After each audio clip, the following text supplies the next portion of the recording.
And you hear me today as well? Yes, very good.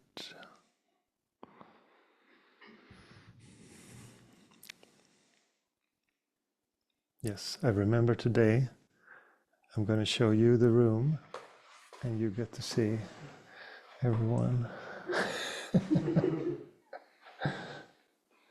Very good, very good. Okay. So, okay.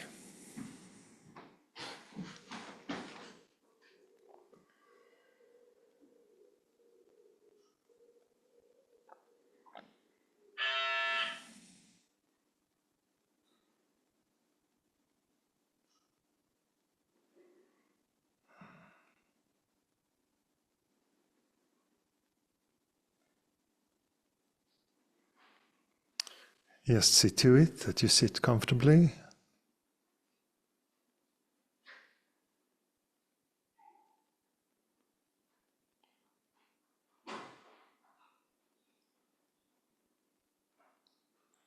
And just notice your experience.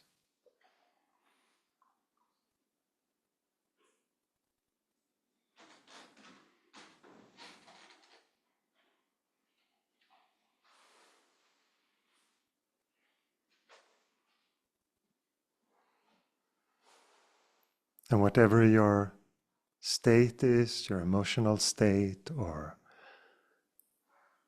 whatever you're feeling, whatever you're experiencing,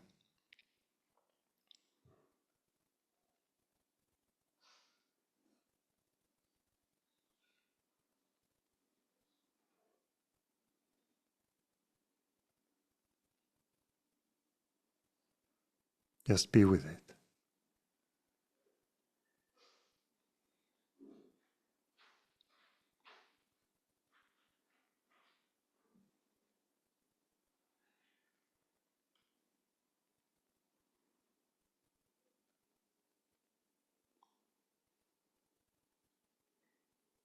Completely aware.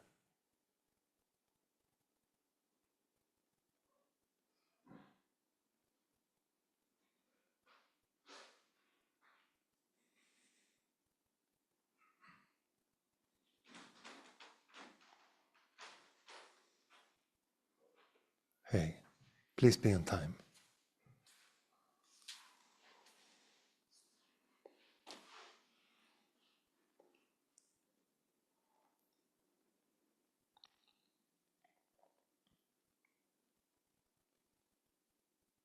And just recognize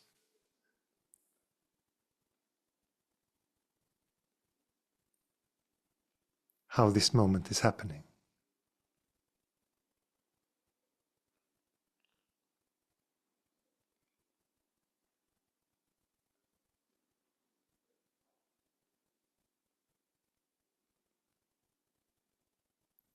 How there is changefulness.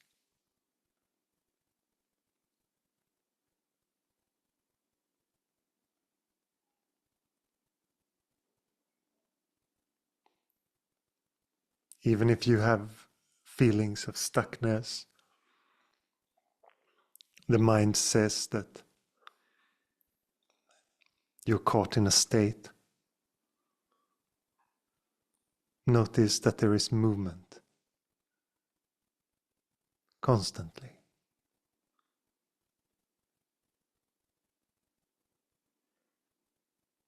Sensations of the body constantly changing.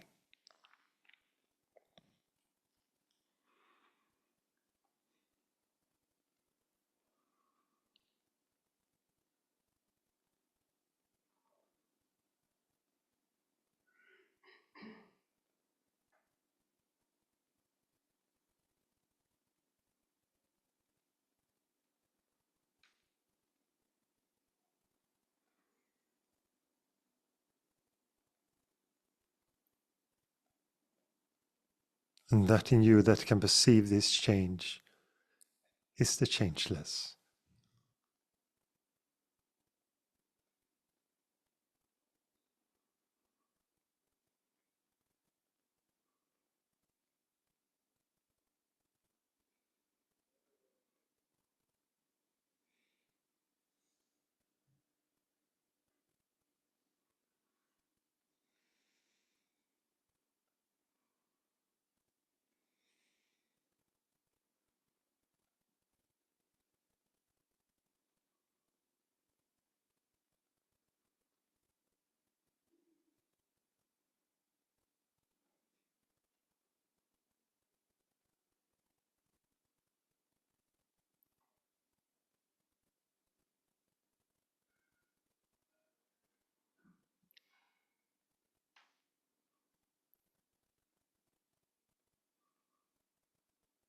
this space, this unchanging space,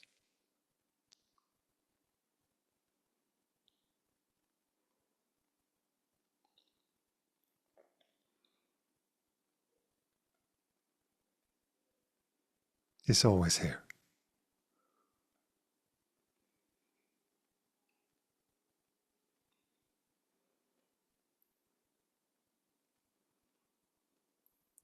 It's just when you identify with thoughts, you believe the thinking mind is telling you profound things about yourself, you get lost.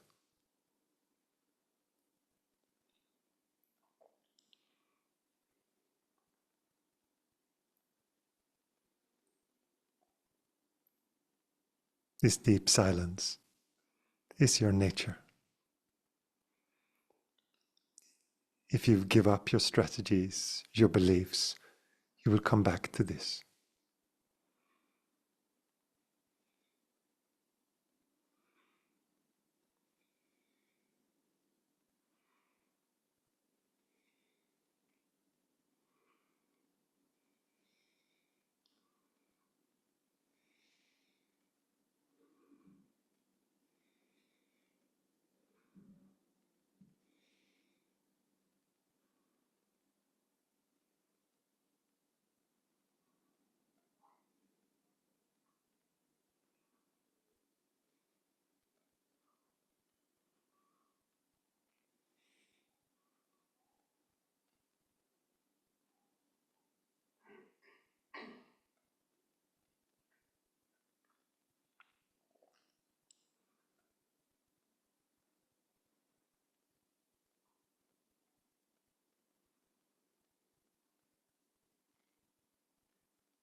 The only effort there is in meditation is to break the old habits of the mind.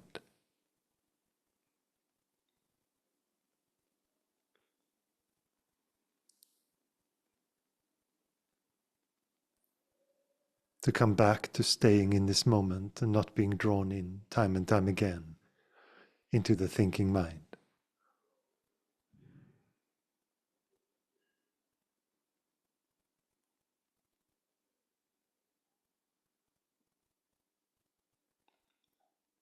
This does not mean that thoughts are wrong.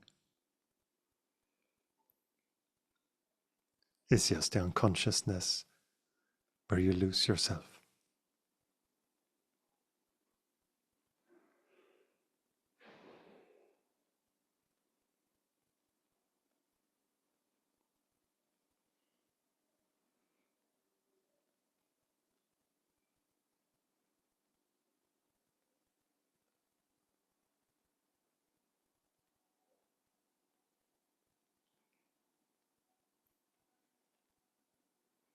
And you might say, but the mind has such a strong grip. The egoic mind plays me like a fiddle.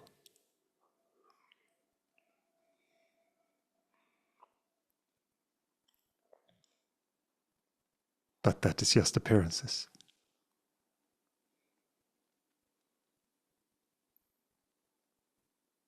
That is the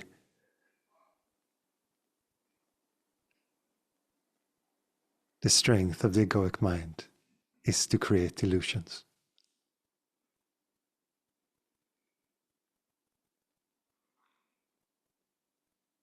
Is to provide images that seem convincing.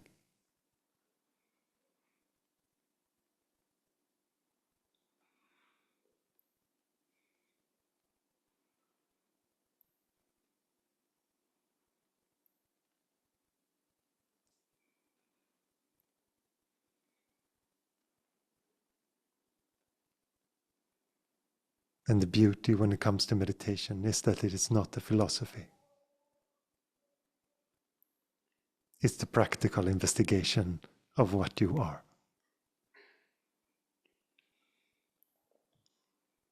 So you look, and you call the mind's bluffs.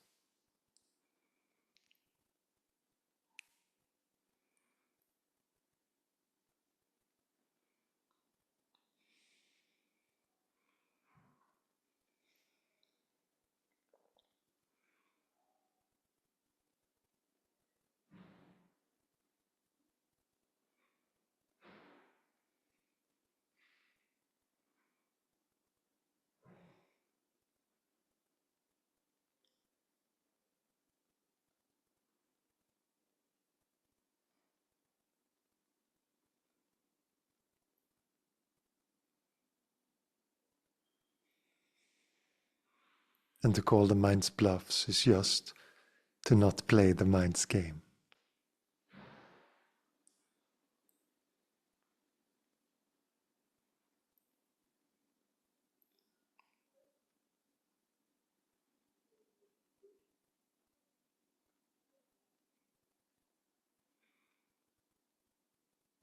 To no longer collect or resist thoughts.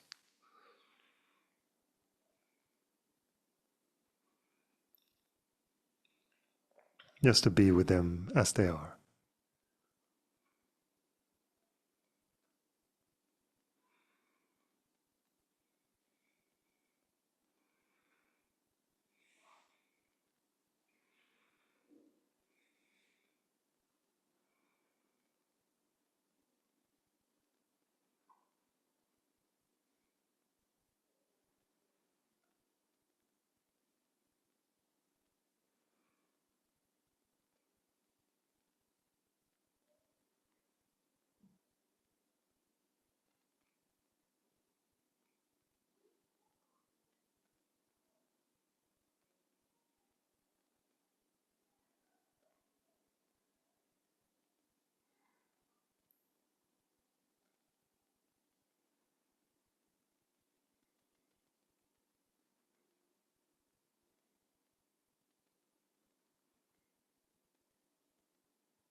And if you, time and time again, come back to being aware of thinking, emotions, and all the other expressions of the body,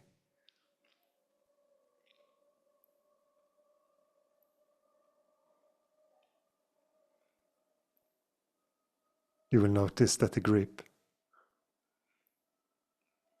that the mind claims to have over you is actually not a grip at all. That in actuality, it never even held you.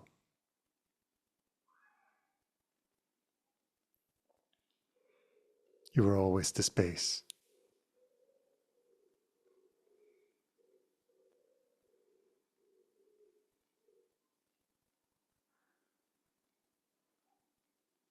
You were only temporarily blinded by belief.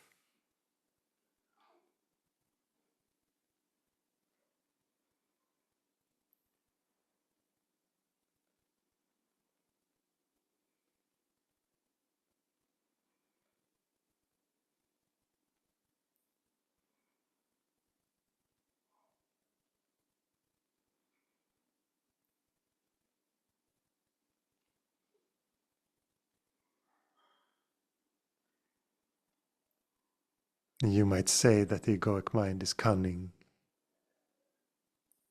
that it's out to get you.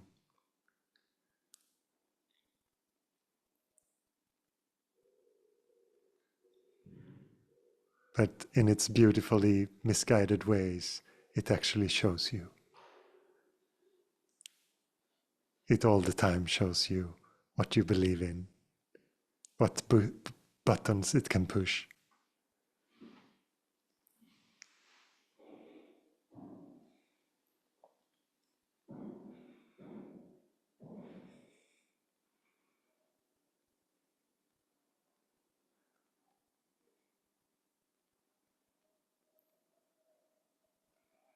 It will bring about the fears.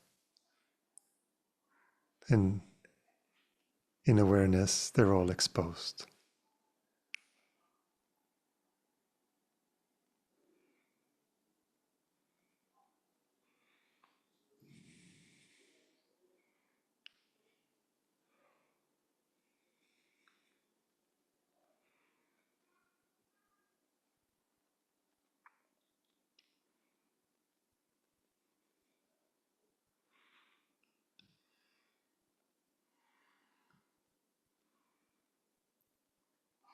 For the inner talk of the egoic mind to be effective, you have to believe it.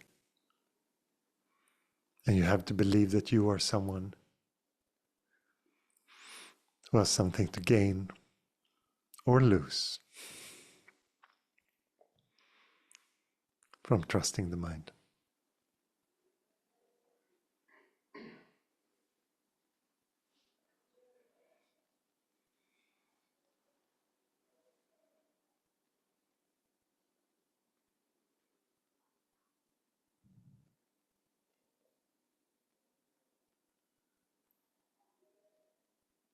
And the addiction that everyone has that believes in their mind is the addiction of the idea of themselves. And that this idea at all costs must be upheld.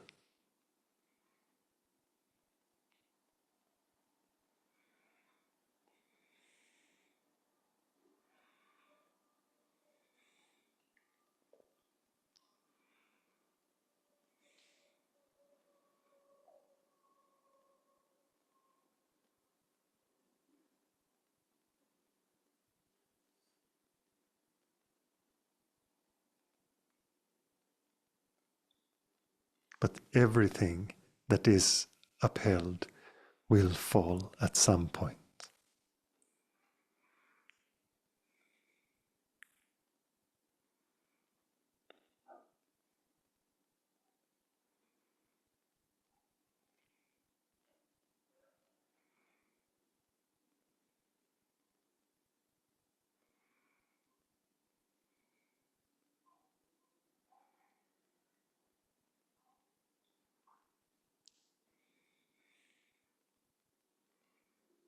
And the transient nature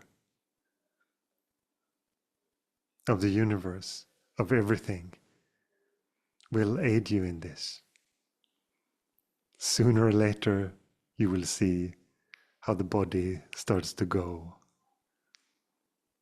the mind starts to go, whatever it is.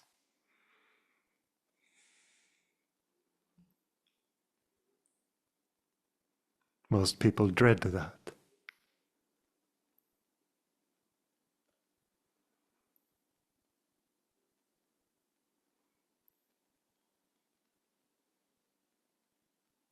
But it can also be a vehicle to help you let go. But don't wait. Why wait? The present moment is here. The possibility of staying as it is here.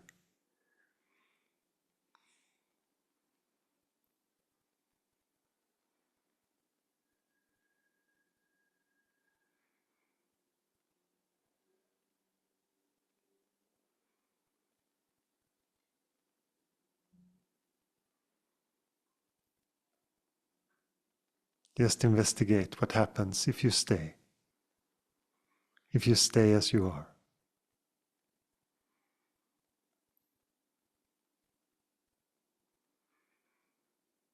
Let the egoic mind squirm. Do its small dances, trying to push your buttons. You are here.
And if you get lost in thoughts, you come back.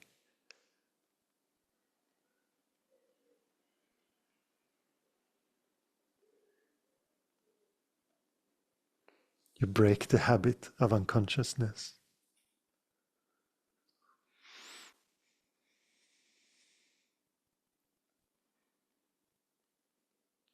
of mindless reaction.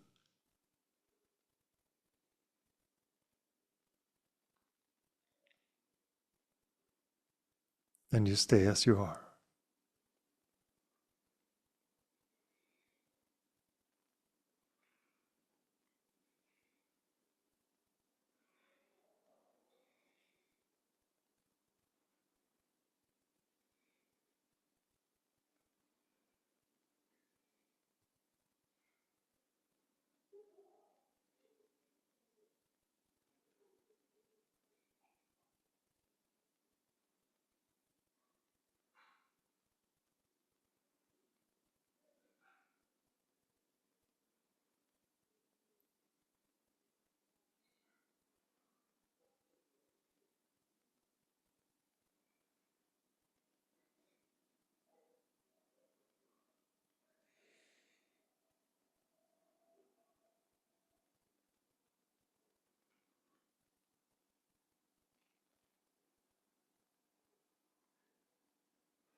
Gently move your body, stretch out your legs if you have to.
practice is simple.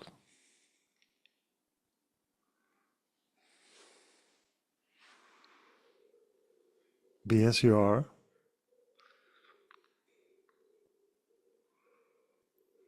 And when you believe that you're something else, remember.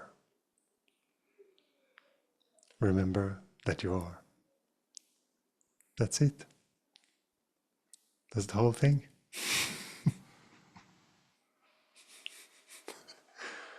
Very simple.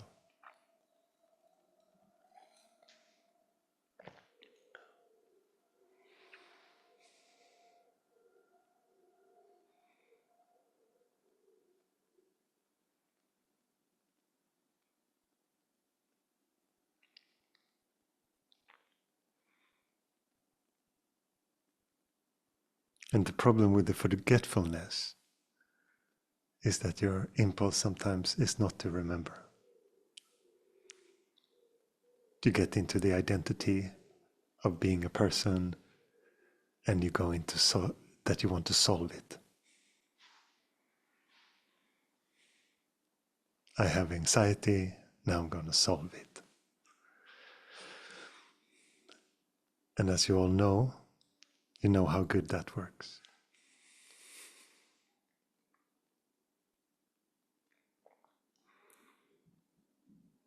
So it's always best to remember. Remember that you are not a person. You are not an identity. You are not a belief of something separate from your experience. And this is not me saying that to you. Don't believe it. Look. Most important is that you look.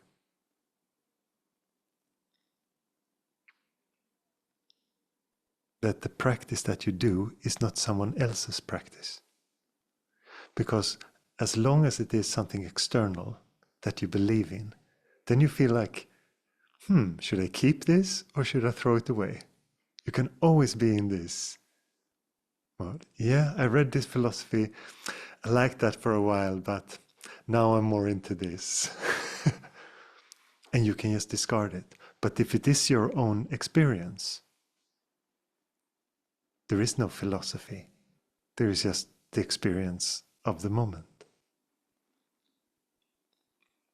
Because all ideas relate to the person.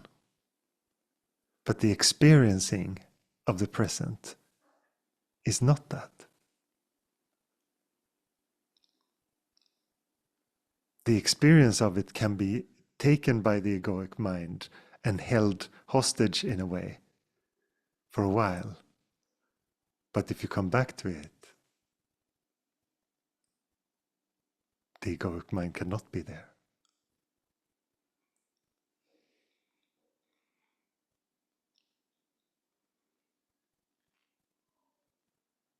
The mind is great in many ways. It can do very creative things. It can express things, show images. It can be very helpful in many ways. But when it comes to telling you what you are in this experience, it is not very good. It can put words on it, but those words are not the thing.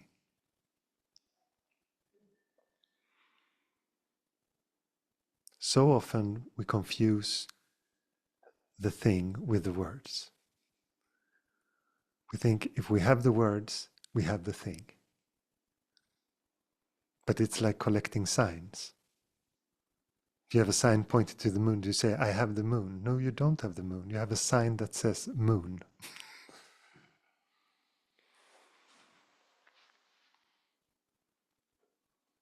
And this is how far the intellect goes. It can point to experience, but it cannot be experience. It cannot be the now. It can have the word now, but that doesn't mean now, if it's not experienced as now. And that's also one of the things that can make the egoic mind make very smart can formulate things very beautifully. So it seems like I have understood this.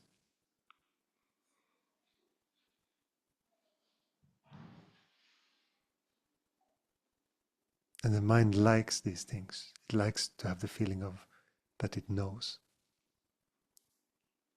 It's one of its comforts. It's not so happy with not knowing. And if you watch the identity and how it moves, you will see that you are very strongly identified some days, and some other days you're not. And you will also notice your behavior on these days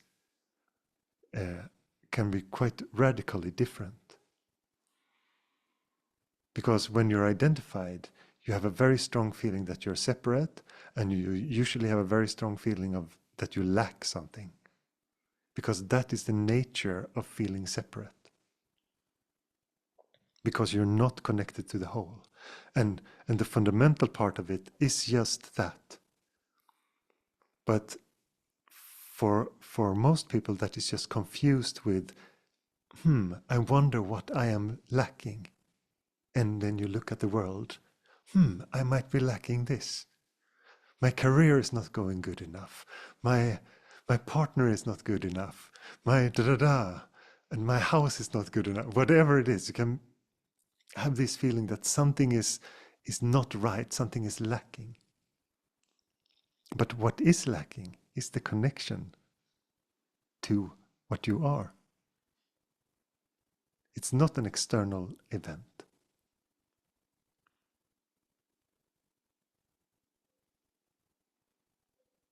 And when you start to move from the external to the internal, you can start to see, oh, but it's because I'm so fearful that I feel this lack. Or it's because I'm like this and this. And you have taken a step from the external to the internal, but you apply the same principles. And then you can just say that you are lacking in some sense, and you need to be fixed.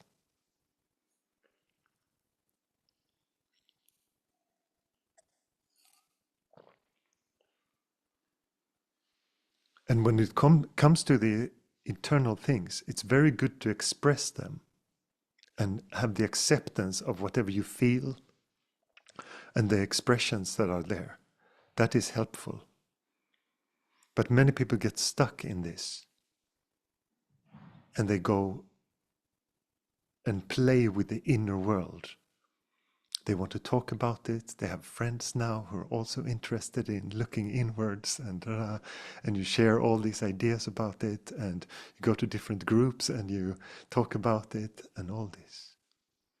And then it just grows, and then you have moved your sense of lack from the external world to the internal. But it's still the same mechanics. And if you're not looking at the fundamental nature of yourself, that will be your drive otherwise. That your drive will be to try to fix this feeling of lack.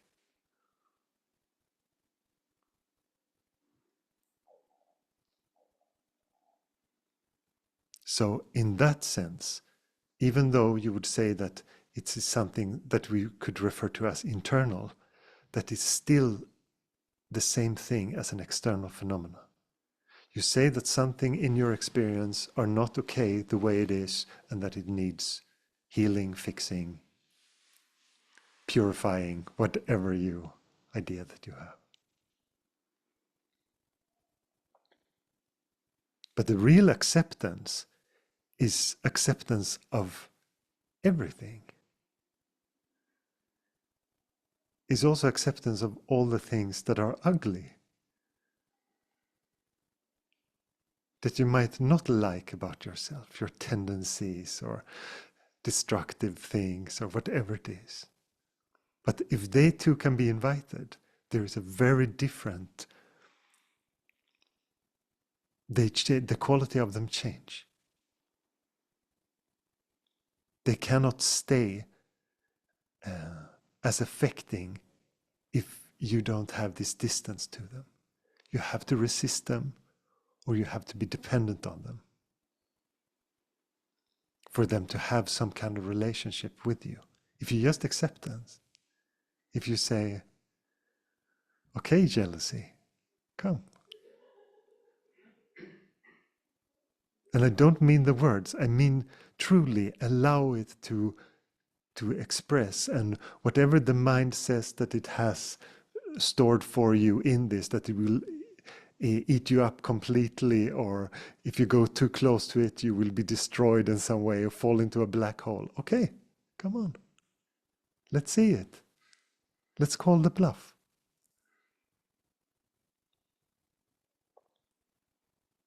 But the old patterns will resist, and they will start to squirm a little bit and not like the situation, whatever it is, and especially the mind can hold it as this is not a meditative moment. This is something else, and compartmentalize it to put it outside of that. But if everything is sadhana, and everything is sadhana, everything is the practice, then that too is the practice. The least meditative thing that you can think of is still happening in the present moment.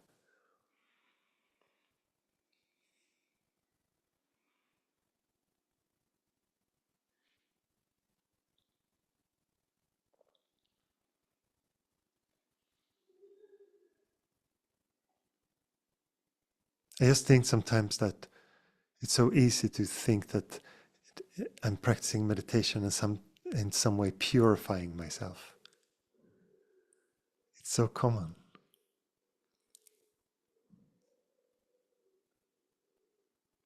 But it's just allowing everything to be as it is.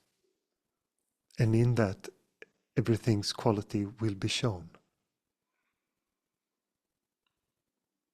That the fear is just an illusion, that it's just an idea, that it's not something real, will be shown in that. That is the beauty of just staying with it. And the obstacle for most people, it seems, is that you've just been drawn into the thinking mind. That you cannot hold your concentration at one point for any longer time. And the mind can be very resistant in these things. And you can experience all sorts of things. For example, you sit here, you listen to me, and you feel super focused. And I'm perhaps talking about something that feels super relevant to your state in this moment. And suddenly my voice just goes.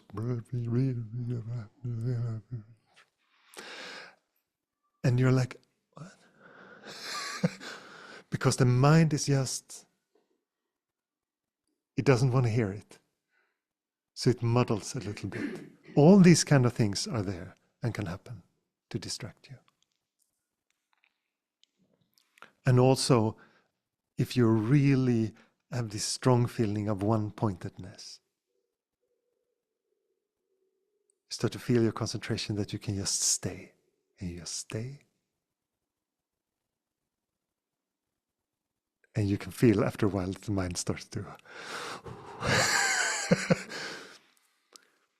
Because those kind of things are not qualities that helps the egoic mind at all. It just wants to continue, it wants something to happen, so it wants something to happen so desperately that it will start to just make a noise or something internally. It can even, the voice of the egoic mind can even scream. It can do anything to just not do that.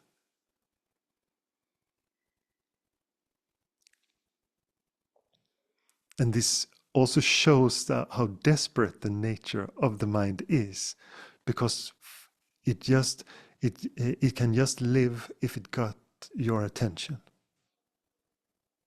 If you don't care, it is death for the ego. You have to care, you have to be invested. You have to believe that you have something to gain from these thoughts. Otherwise, there is nothing for it. And the confusion that you are somehow this thought up person that is relating to the thoughts makes it's easy for the ego to just muddy the waters and to say that, but you have to believe in this, otherwise this and this will happen, or you should have done more on this. It can put all kind of blames and shoulds on you, and you believe in them, and then you're drawn into more talk of the egoic mind.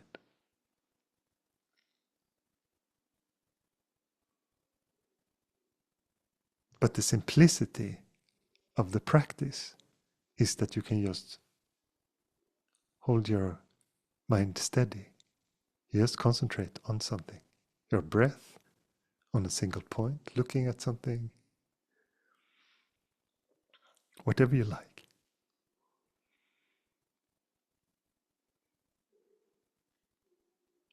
And that quality will show you the quality, it relates to the quality of what is not moving in you. Those things are related. So if you keep your single pointedness on a phenomena, it will invoke the sense of stillness in you at some point. It's like a bridge.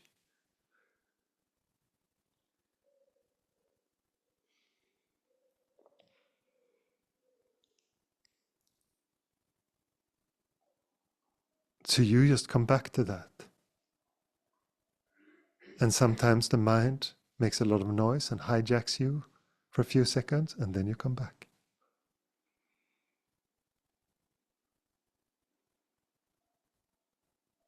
It's not a very difficult practice. It doesn't require you to be super smart or to really understand some profound message, which I think many people think about meditation. It is just that it's not in the realm of how you usually go about things. It's not a strategy. It's not a belief.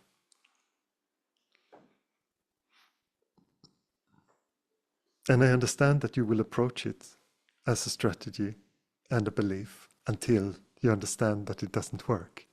It's usually how, how it goes about.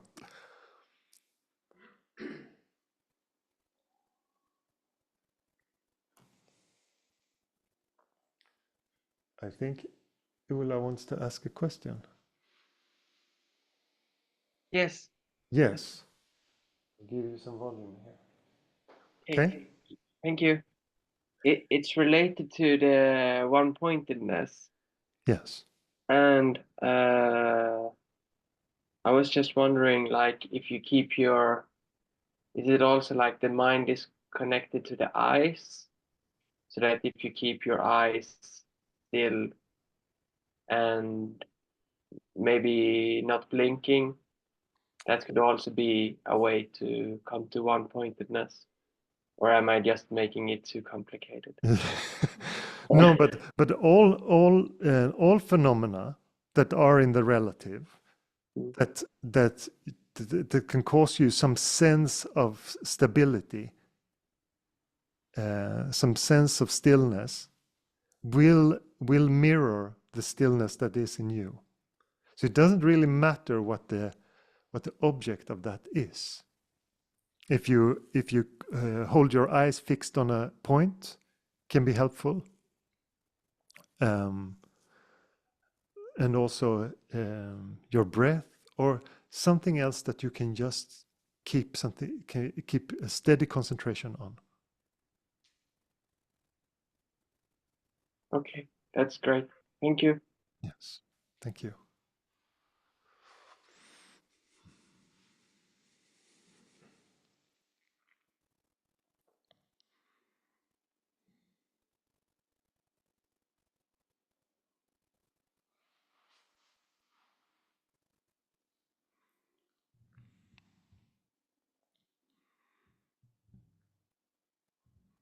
And there are many traditions that emphasize this part a lot,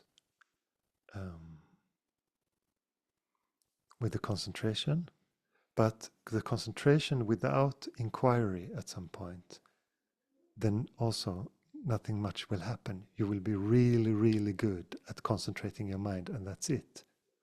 But the concentration is meant to be a bridge to meditation. It's not to make your mind just super sharp and that you can concentrate on a neutral object for a very, very long time. That is not the point of it. That is not the purpose of it. The purpose is that you notice the stillness that is in you. And if you're all the time still identified, and even when the thoughts subside, there can be a layer of belief, of attitudes, emotions that are there instead. That still has this egoic sense of separation and is still there, even though it doesn't say a word.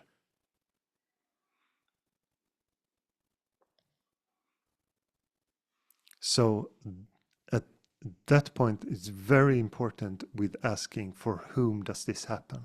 Who is meditating? Who is trying to get this? Who is trying to understand it? Who is seeking? Who is the one who is on a spiritual endeavor?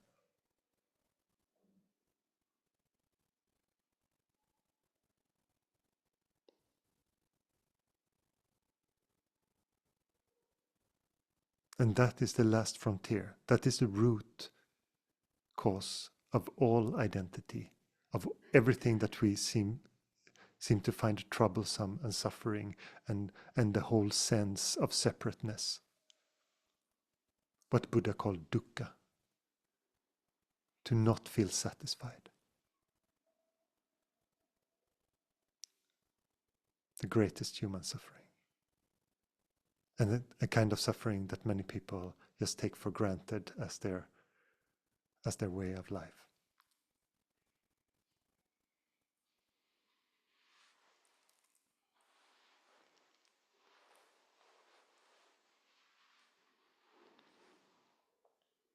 And I understand everyone who says, I'm not interested in that. I just want to live my worldly life. Okay. But if you're interested at coming to the core of what the why you don't feel satisfied in your life, why there feels like something is lacking. And even if you say, but I have a very good life, if you really look, you will notice that there is something that all the time is, but that could be better, or that could be. And what your internal story for that is. Many people have the idea that that is just a healthy drive. That's just me being ambitious. Okay. And you can look at it whatever way you like, but if you start to investigate it, you can notice that that is the source of the restlessness, and also that you are the source of all the peace in your life. And in the moments where you just feel all right with being as you are, that comes from you, not projecting into the future, not dwelling on the past, but enjoying this moment as it is.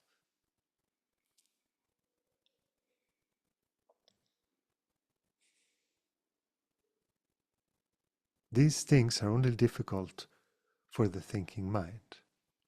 They're not difficult in practice. Practice is simple. Be here.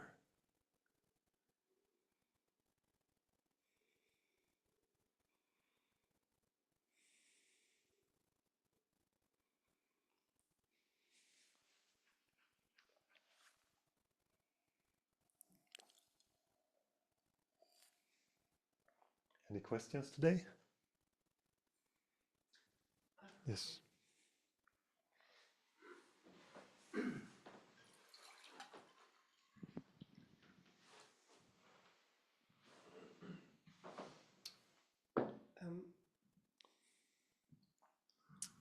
So I think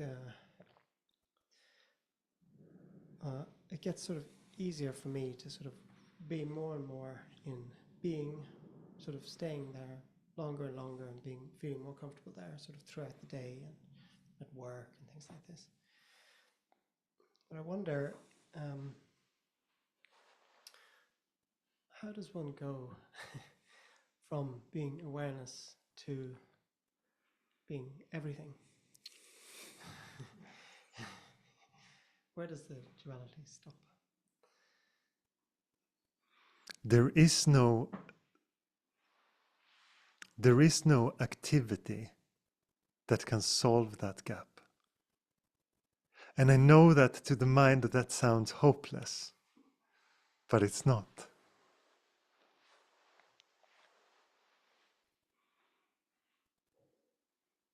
The best thing is to stay on the edge of your understanding.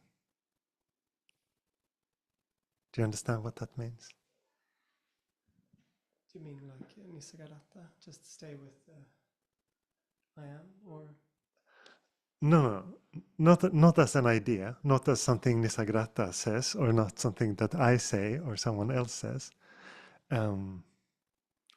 But in your experience, when you listen to my words and you follow, to not go into the land of I understand this intellectually, that is the edge of your understanding. But many people have difficulty with not understanding, so they enjoy the part of I understand, but only intellectually, as a cop-out of that, instead of saying I understand up to this point, and then I don't understand. I cannot see the oneness of things.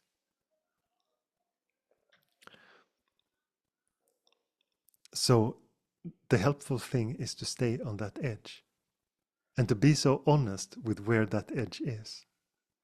Because that edge is where understanding can happen. But it won't happen through magic, wand stroke, or some doing the right ritual when it rains and it's a full eclipse, or whatever you might believe. It's just being sincere and staying close, and then the possibility is there. Because it cannot be a doing, because who is the doer of that? I know that the mind would very much like, but how do I get to the prize? How do I catch it? How do I make it so? But there is no prize. There is just this. There is just isness. It's just that there is belief of other things. And when you approach meditation as, yes, I feel more and more aware, I'm this, I'm that, it's going better now. That is still the egoic mind that holds the progression of it, that holds the idea of who you are in relationship to the meditation. Who are you?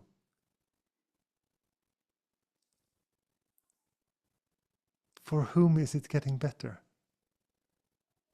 And if it is getting worse again, who is suffering that it's going back? There is this play always, this idea. As soon as there is progression, there is also the possibility of regression. Because the idea is that there should be some development. Of what? Who is being developed? Is beingness being developed? Is it growing?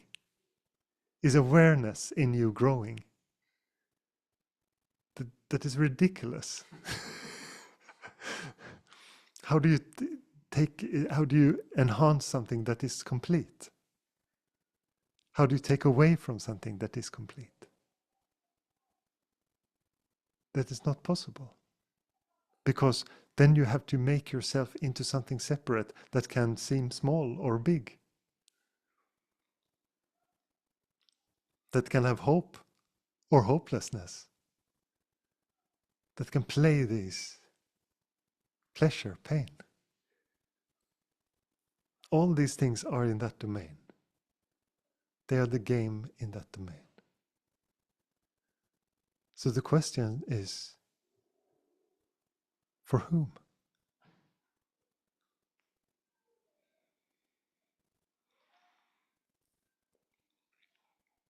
And you might say, yes, but I do my inquiry, and when they're still, I ask the question,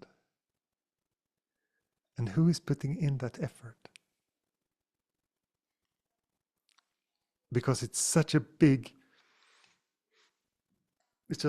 risk that it just comes from the same idea.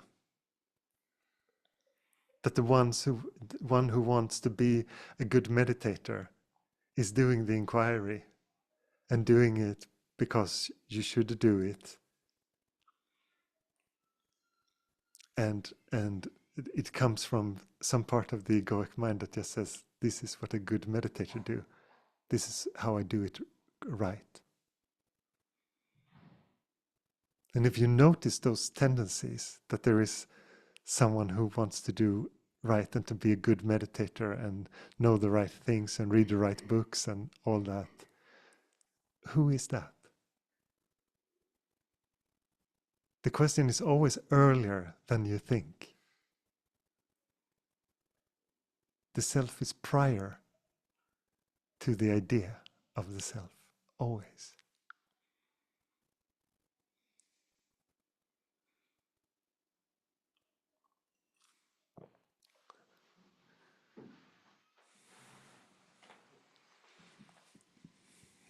Hello.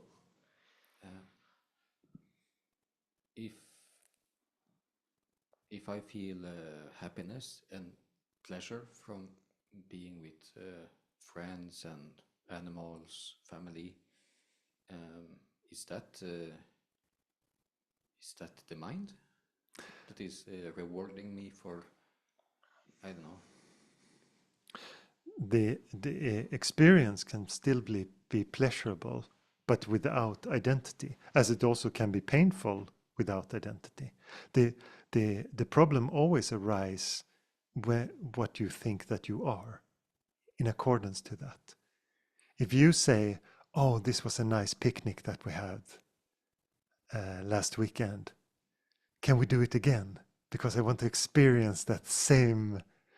Then you have the idea of identity and that the experience should be replicated.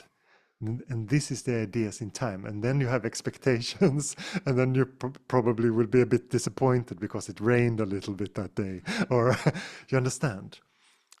That is the kind of ideas that create the problem. That there is an experience of pleasure or pain is not a problem, but it's how you relate to that. Who do you think that you are in relationship to pleasure and pain? Are you a victim when your knee hurts? And do you get addicted to the pleasurable moments in your life? Or are you still free with them? Because you will experience both pleasure and pain. Those are just phenomena that happen.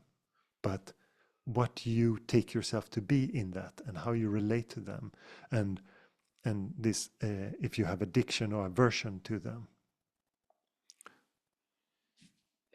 So you can be a victim for pleasure as well? Yes, of course.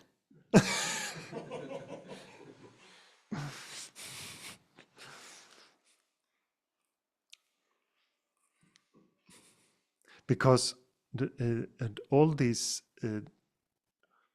as soon as there is identity with something, if something is pleasurable, also then you might be afraid of the absence of it.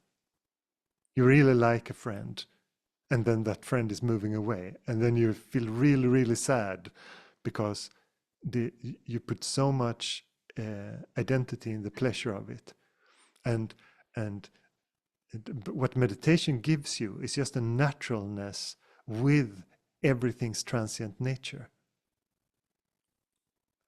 You don't have to hold on to things that you cannot hold on to. Everything becomes much more natural, and you understand that it's not. You don't need to force things. Things will happen. There is a naturalness to things.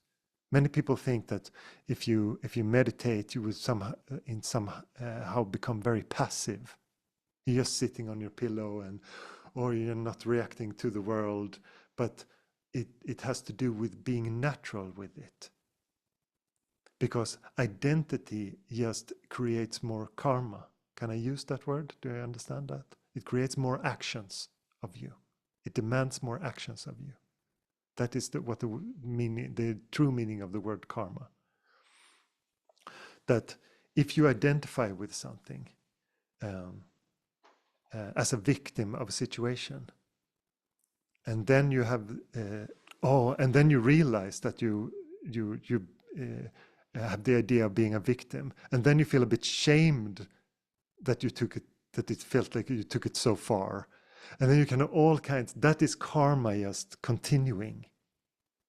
But if there is no identity with it, the situation will just happen, and there will be no continuation of karma.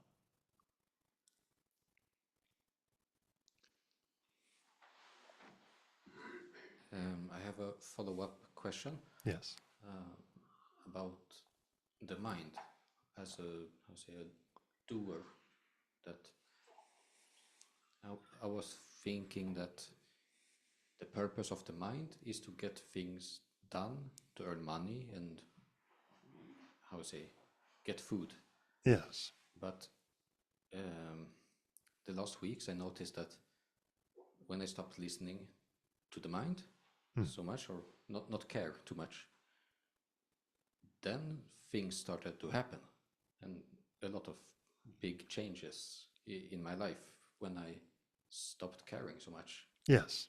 So what's the purpose of having a mind? If it's Yes, the purpose of the mind is there. It is a tool, or it is a thing that, like any other thing that has its purposes, it's really good at measuring things, categorizing. It's really good at facilitating language, these kind of things. Super good. But it's very bad at telling you what you are. That's its big weakness. But is great at a lot of things. And I think I told this before, some of you might have heard it, about the two brothers who went to a Buddhist monastery, Zen monastery in Japan. And one of the brothers here dedicated his whole life to Buddhism. He was the driving force in going to this monastery. And his brother was like, didn't really know what to do. He had odd jobs, and he just said, yeah, it sounds fun. I might come with you.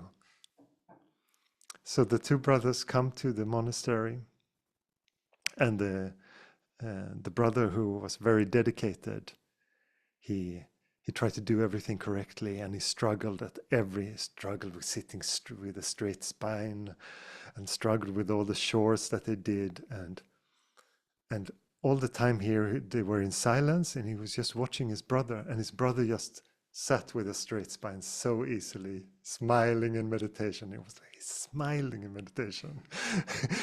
It's brutal for me.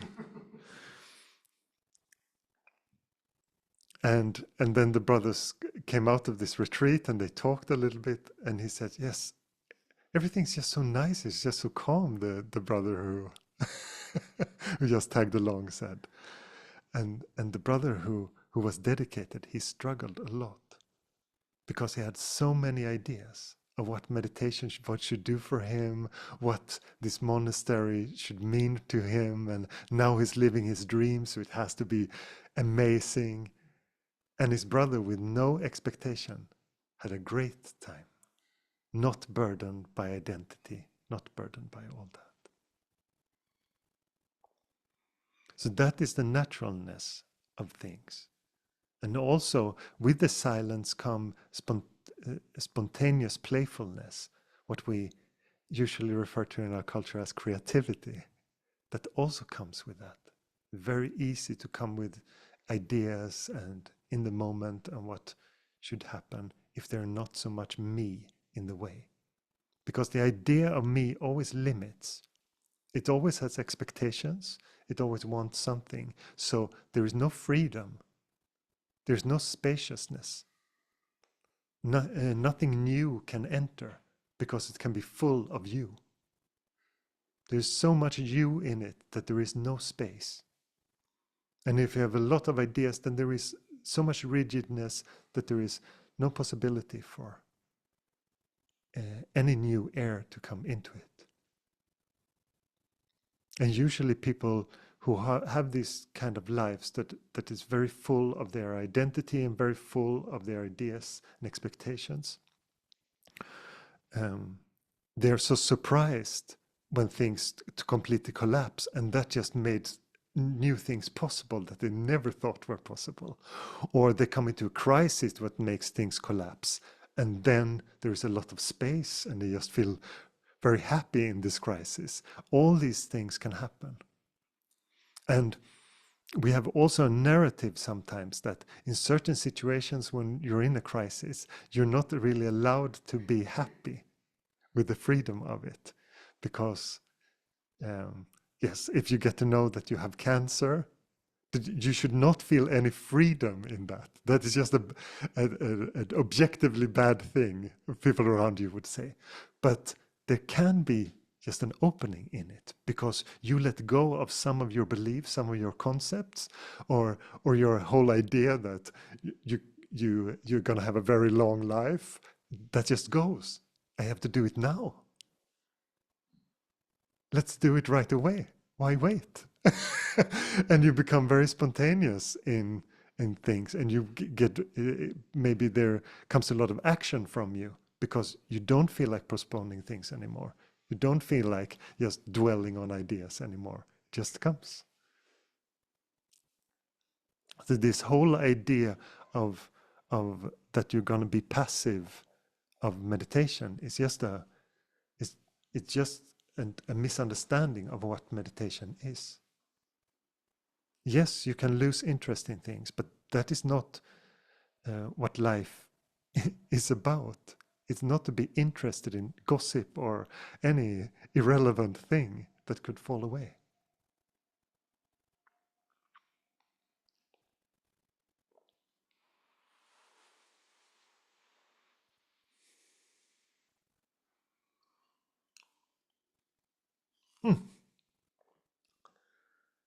Yes, Cecilia has a question. Hello. Hey. What was the question? Yeah. So you talked about earlier when the mind makes up other sounds than the message that is being spoken. Like, for example, you're talking and you hear blah, blah, blah, blah, whatever, right? Is it a similar function when there is like very, very deep stillness, so much that the external kind of disappears, including like the body and the external, like everything is just, it loses, what do you call it? Not value, not at all value, but it kind of loses, it just goes away. I don't know how to explain it otherwise. So much that I can hear, I can hear talking and everything, it happens, but it's just not Yes, Uh, this is two, is it different or similar? yeah, the two different things I think that we're talking about here. Okay. Because the phenomena that you talk about now is that you can be um, that the senses can start to be secondary. Mm. You go into very deep into the stillness, so it feels like the senses go. If someone asks you what kind of sounds were there, you couldn't answer that anymore. No, Exactly. the stillness is just very much in front, and also what you see with your eyes, or everything with the senses gets very. But the phenomena that I was talking about earlier is more a reaction of the egoic mind that tries to scramble things to keep away from certain aspects of Mm. staying with it. So I Mm. would say that those are two separate things, but Okay. these um,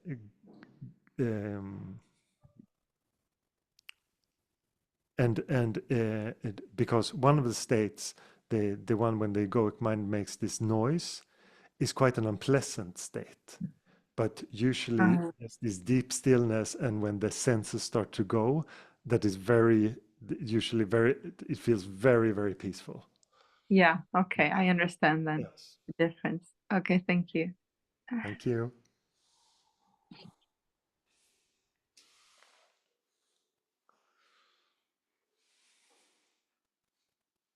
Anyone else?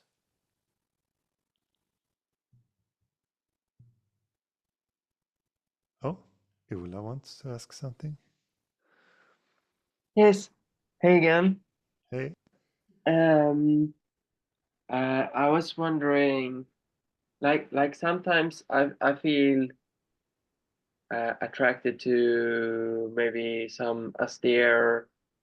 I don't know if I pronounced that correctly, but more austere practices or austere lifestyle, and I've noticed that like when I eat more simple, and maybe when I have when like when my lifestyle is more focused on things, and I'm not so like I'm more prior I do prioritize my social life more, and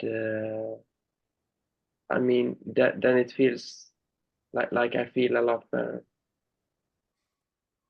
It just seems to helps me to stay calm and happy.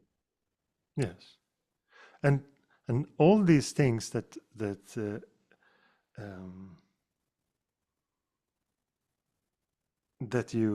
you enjoy on this level, that you like, is not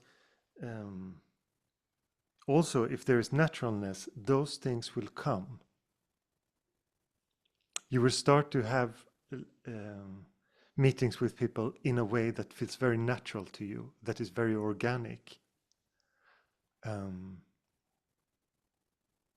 And you will feel then when you've been too much by yourself, and you see, oh, now that there's a need for some external stimuli, some friends, and these kind of things, then there is automatically you're drawn to that. So you don't have to strategize that so much, because some people I noticed have very strong strategies when it comes to the social life. For example, they have a list of their friends and how often they have to meet them for them to still be friends, and they plan a fika like at least once a month, and they have like this schedule, and nothing in those relationships can be organic. They're not based on, they're just based on being upheld like an idea. But friendships are not ideas. No, they are experienced in the Yeah. present moment. But Yeah. it's very, but some people have this approach. So I just want to Yeah. Yeah. I can share something with you, because sometimes I had those idea that I wanted, that I wanted to have the more strict things, and then like it didn't work at all. But if I just like lived a lot more natural, then this just seemed to help me more.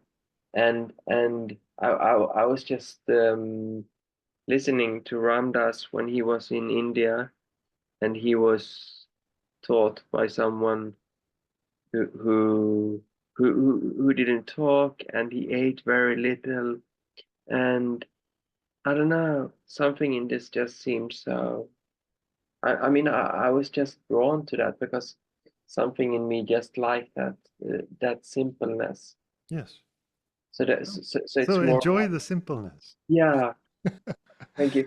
Because I have tendency to just go along and be easygoing, and like okay, say okay, to to go more outward and to be more like okay, I can do that, and not really put my needs first. So Yes. so I mean that doesn't feel healthy at all. No. And sometimes the things that you really need can also feel a bit like it needs some effort. Yeah. It's not always that it just will be very you might have the idea that you should feel very flowy and simple. Sometimes the thing that you need really requires some effort, but there is some effortlessness behind that effort. It's like it's very easy to do that quite challenging thing because it has so much purpose in it. It has so much drive in it naturally.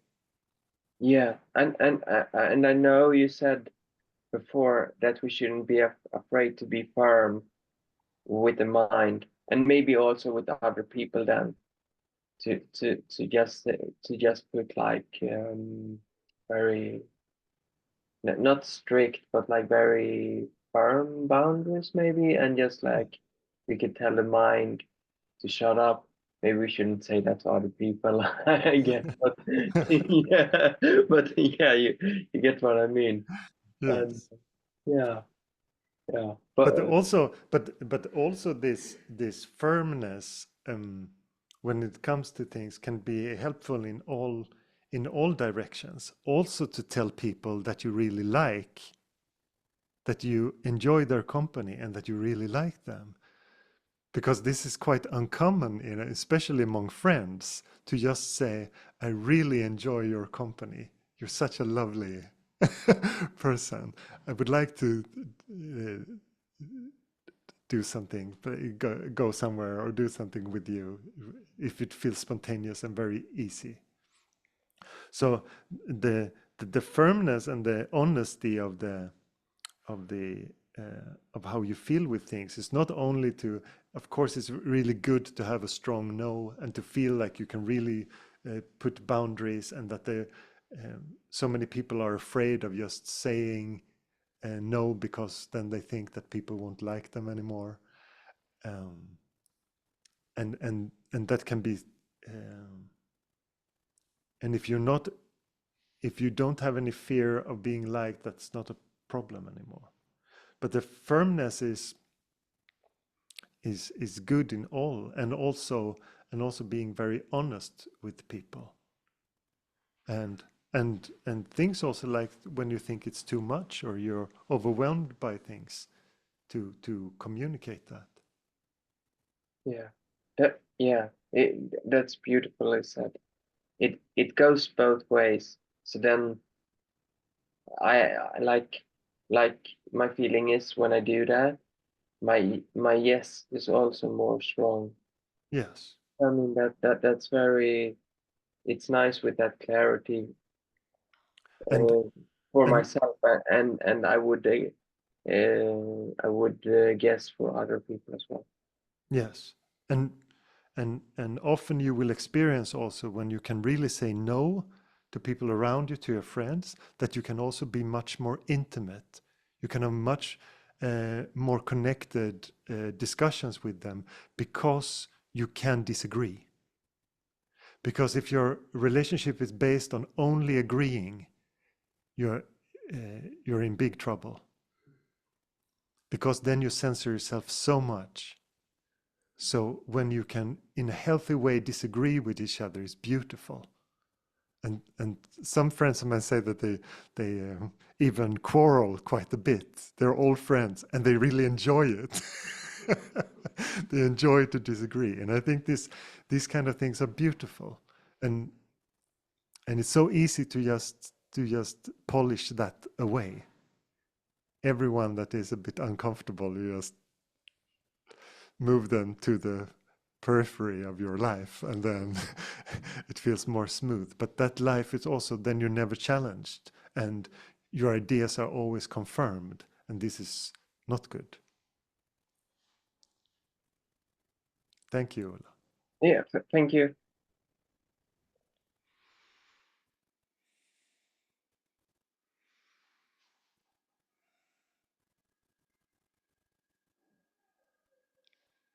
Any more questions today?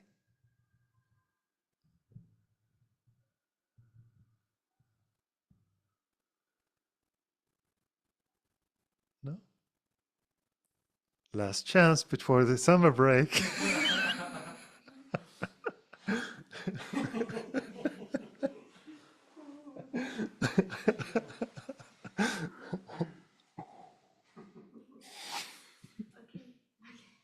Okay. Well, what came up was to say that I don't even know if I know what I'm doing or why I'm doing it. And also, I don't know what the stillness is, truly. Sometimes I think I know what the teachers talk about. Yeah.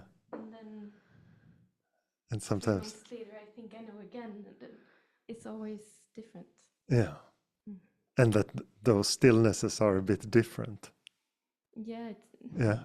The idea Never at what I least. think, and I can't No. remember afterwards. And Yes. it changes, and Yes, that's it. I just feel right now.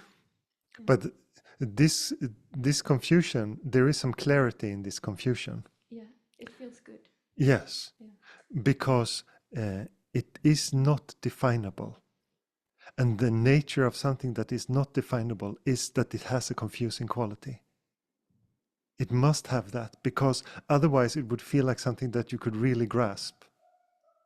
But if you try to would put words on it, it would always feel like you fail. It always doesn't really sit right. It's not 100%. You cannot really put it into a thing. And that is the beauty of it. That is its quality. But the acceptance of it just being, and that the being doesn't contain an intellectual knowing, that can be heavy. It can feel like it's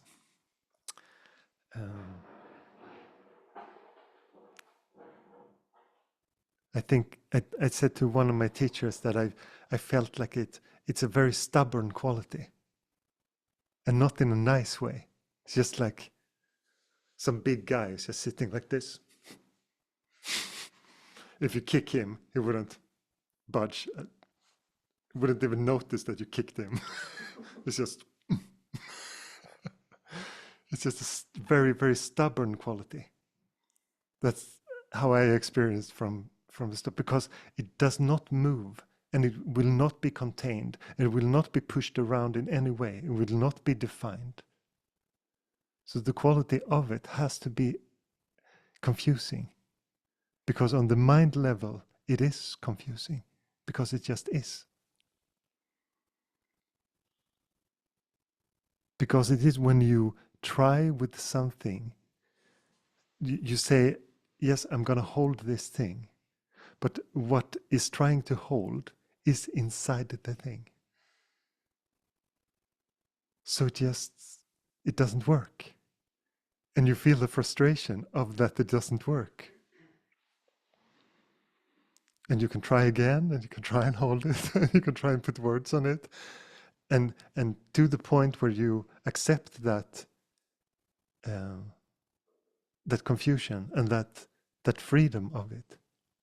That, okay, it just is. And that the quality of it is that you will say, I don't know. It is not knowable in the sense of the common understanding of how to know something. Because it's just a quality that is.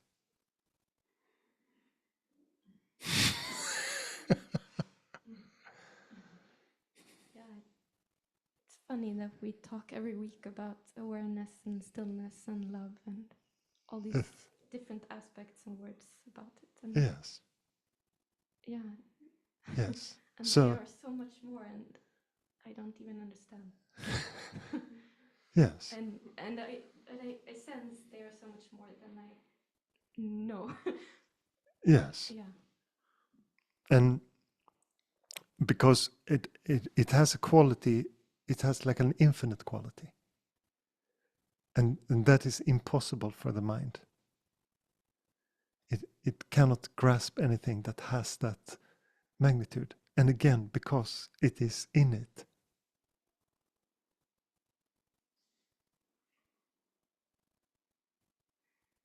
But the beauty of that frustration that comes with that is that it starts to show that, okay, this is not a tool to grasp this. And in that frustration, there is a possibility of letting go. That is the edge that I talked with Richard about. The edge of the understanding is there. It feels impossible. Yes. And it can feel kind of brutal, and it can feel, there can come feelings of hopelessness, all these kind of things. There's nothing I can do, all these. That is the expressions that the egoic mind will have around that when it tries.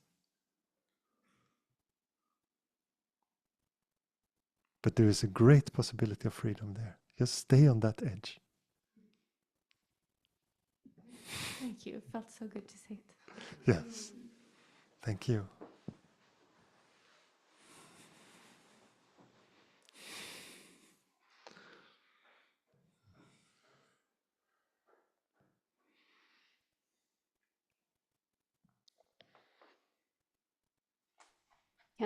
Can I ask something?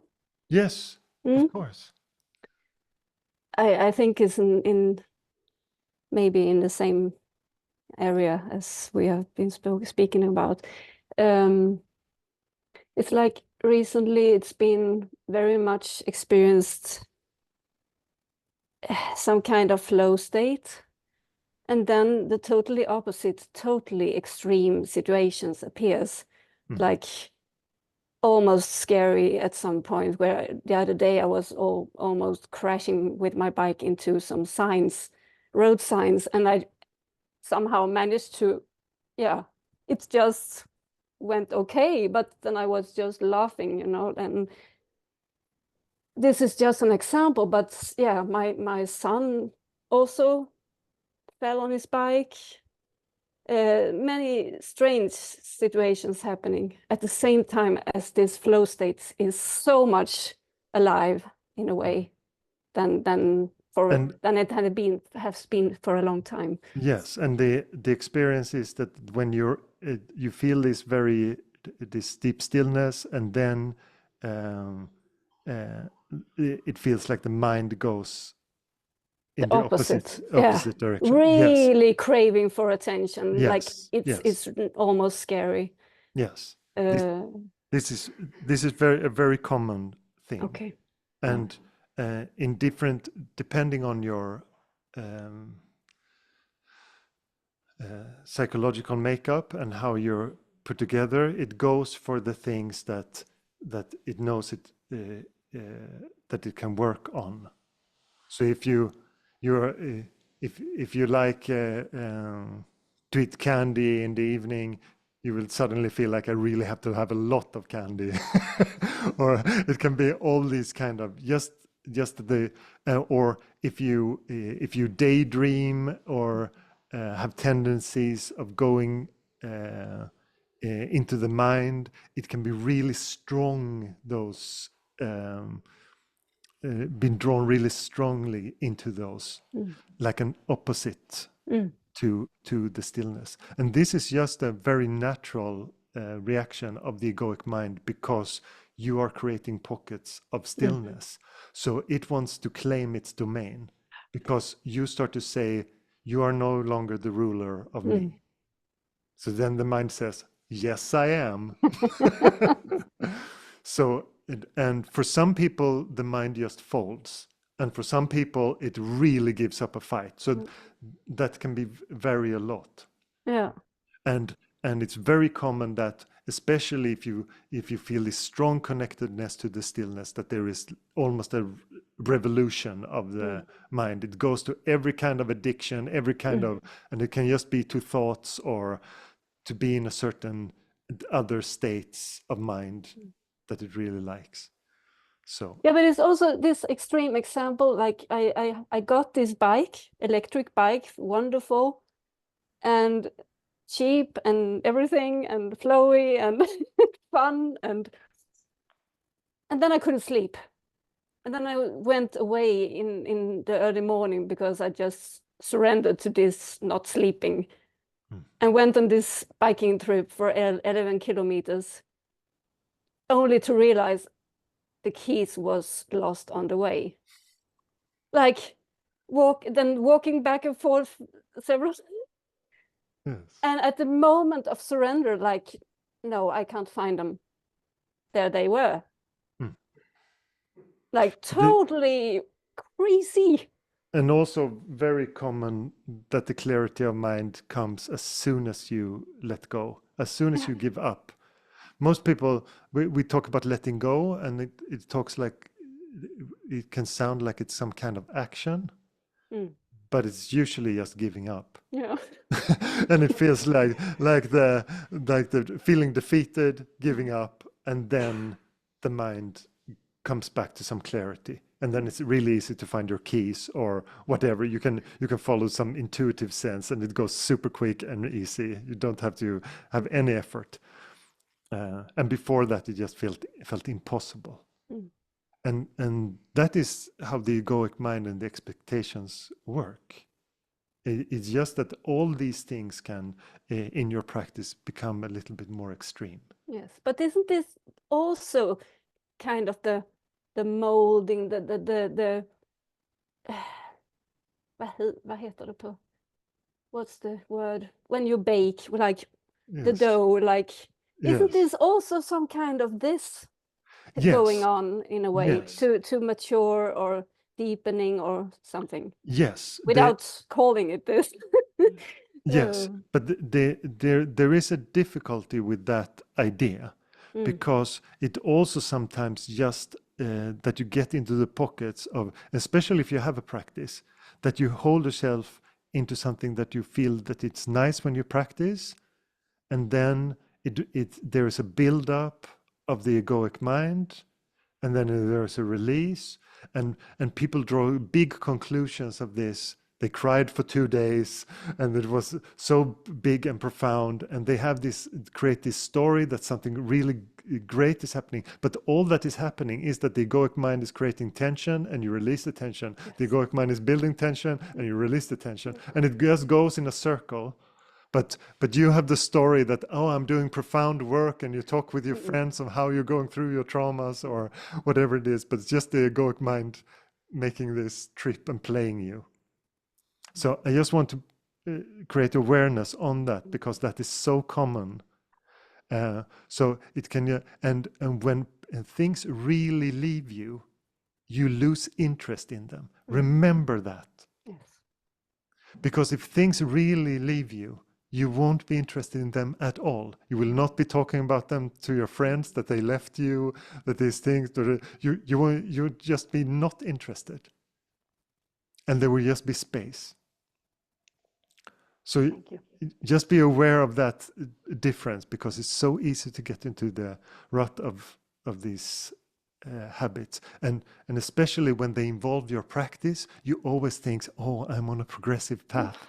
There's always something is going to happen, but you can be super stuck and have the feeling that you're progressing. Thank you for clearing this. Thank you very Yes. much. Yeah. Thank you. Yes.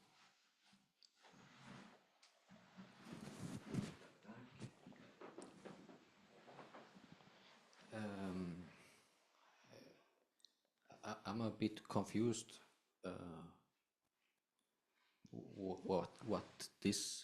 what we're doing is, because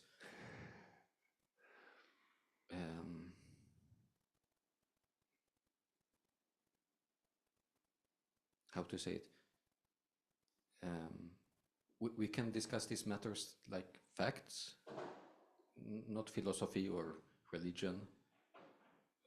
I come from another community which we have very strict rules. I don't see any collision between that and this, because it's like, how to say, just like discussing, for me this is like discussing acupuncture, or, you know, but how the mind works and how. Yes. But when I see all the, how to say, gurus, sometimes it can be like, oh, is this a religion? But it doesn't feel like it, right? It feels more like facts. And Yes. I can sit But- here, I think it's third time I meet you. Yes. I don't know your background. We don't know each other, but we can sit and discuss facts. Yes. It's very weird. It's nice. I mean, it's positive. It's really positive. It's not. I'm not questioning. Yes. I'm just a bit. It's a weird experience. Yes, because this forum is not so common in our culture. We don't discuss things like this, because these talks are based on that you investigate your experience. It's not that I'm trying to convince you to believe me, or there's nothing of that. There are no rules here. You don't have to take up some idea of some faith. You don't have to believe in certain things. You might say that outwardly, oh, there's a lot of Indian people on the on the pictures of your walls, but that is just the inspiration that has come to me in my life, and I just want to honor that. That's it. I have an altar. It also doesn't mean anything. As the bell in the end of the meditation also does not mean anything. It's like professors. To me, it's like. Yes, because all these people that you see here, they just investigated their own experience. And through the knowledge of that came wisdom that they then gave to others automatically. Not because they wanted to transmit something, that is just automatic. And I'm not here to help you. It might sound strange. So why is this gathering if you're not here to help us? Because the idea of helping you would make me a helper and make you a helpee. You understand? But that is not. I'm just here to question your answers, to question your beliefs, your ideas. And if you come to me and you want to expose them, we can talk about them, we can look at them together. And that is the only thing I'm interested in. So in that sense, there is not the purpose of this is not a philosophical club, and I think I made that quite clear. It's just that you investigate yourself, and the sooner you can go from just intellectual understanding of these things to what we call sadhana, the practice of it, the work of starting to look and to be with things and see what kind of effect. And as you said, just when you started to practice it, it just feels like things become more natural in your life. That is the purpose of this. And to be so natural that there is no one that it has to be natural for anymore. That you see that everything is just a spontaneous movement of the now. That everything is happening. If you're religious, you would say that everything is God. Or godliness would be better. And that there is no separation. That what we see in each other is just a mirror. That we are the same. That all are the same. And if people investigate this, they will always have those results. There will be less fear. There will be less interest in being dogmatic about things. And you will see people as yourself.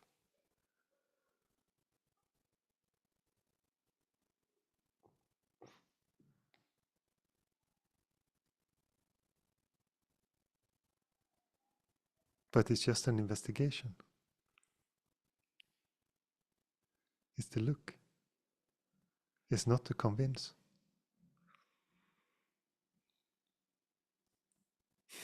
And I understand that it can be strange in a good way.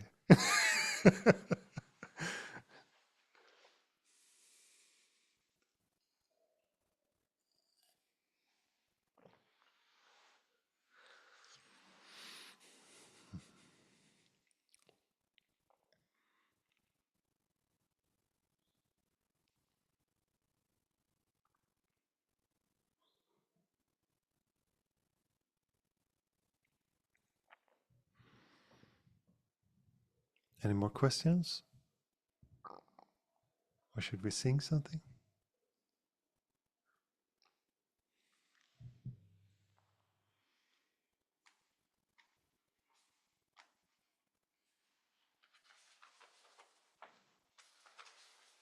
Can you close the door? Are you saying we are bad singers? No. We have professionals in the room. So you're saying we don't share it unless we get paid? Exactly. I accept that.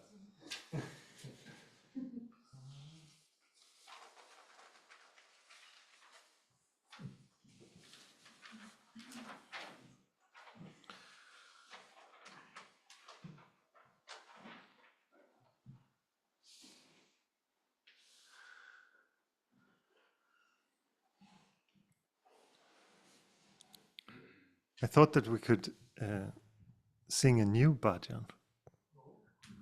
And that's not on the paper, but we can sing someone from the paper as well. I will start and you can follow. It's a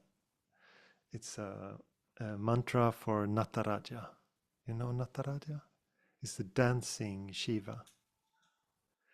This symbol that is always in all the yoga studios. There's a dancing Shiva and there's a circle of fire around Shiva. And if you look closely, Shiva is dancing on a little person that lies on the ground. And that is the ignorance, this little person. And the fire is the fire, of course, of the knowledge, of knowing. The silence that burns everything. And it goes something like Nataraja, Nataraja, Jai Shiva Shankara Nataraja, Nataraja, Nataraja, Jai Shiva Shankara Nataraja. Shiva Om, Shiva Om, Shiva Om, Shiva Om, Shiva Om, Shiva Om. Nataraja, Nataraja, Jai Shiva Shankara Nataraja. Nataraja, Nataraja, Jai Shiva Shankara Nataraja. Shiva Om, Shiva Om, Shiva Om, Shiva Om, Shiva Om, Shiva Om. Nataraja, Nataraja, Jai Shiva Shankara Nataraja. Nataraja, Nataraja, Jai Shiva Shankara Nataraja. Shiva Om, Shiva Om, Shiva Om, Shiva Om, Shiva Om, Shiva Om. Nataraja, Nataraja, Jai Shiva Shankara Nataraja. Nataraja, Nataraja, Jai Shiva Shankara Nataraja. Shiva Om, Shiva Om, Shiva Om, Shiva Om, Shiva Om, Shiva Om. Nataraja, Nataraja, Jai Shiva Shankara Nataraja. Nataraja, Nataraja, Jai Shiva Shankara Nataraja. Shiva Om, Shiva Om, Shiva Om, Shiva Om, Shiva Om, Shiva Om. Nataraja, Nataraja, Jai Shiva Shankara Nataraja.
Okay, Sanna.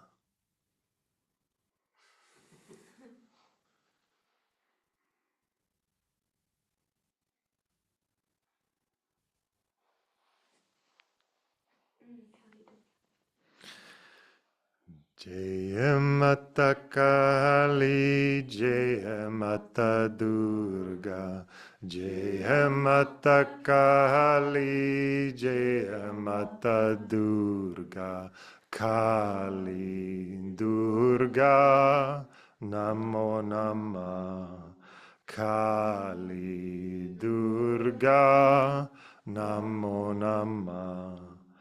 Jaya Mata Kali, Jaya Mata Durga, Jaya Mata Kali, Jaya Mata Durga, Kali Durga, Namo Namah, Kali Durga, Namo Namah.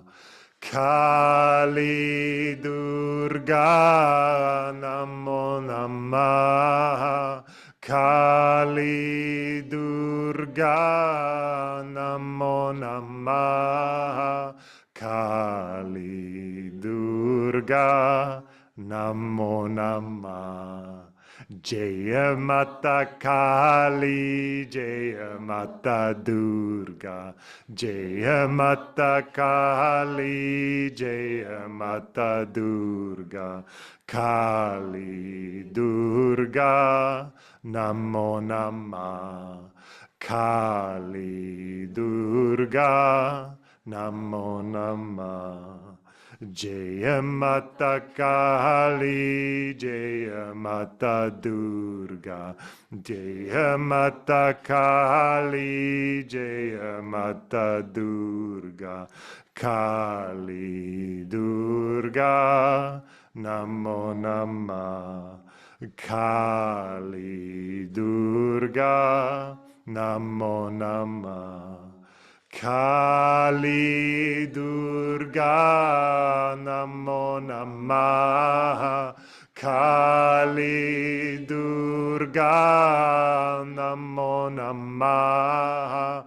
Kali Durga, Namo Namah.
Thank you, thank you, thank you.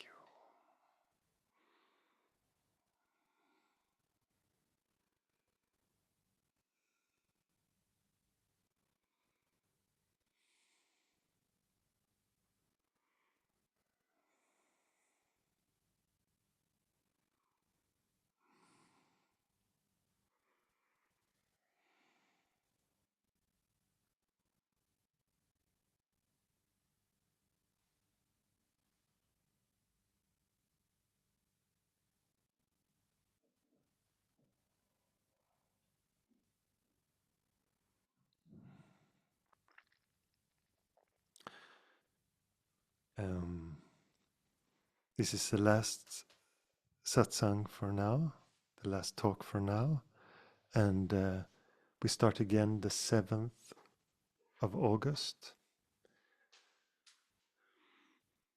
So you're welcome to join again. And if you have the possibility, please give a small donation. It's appreciated.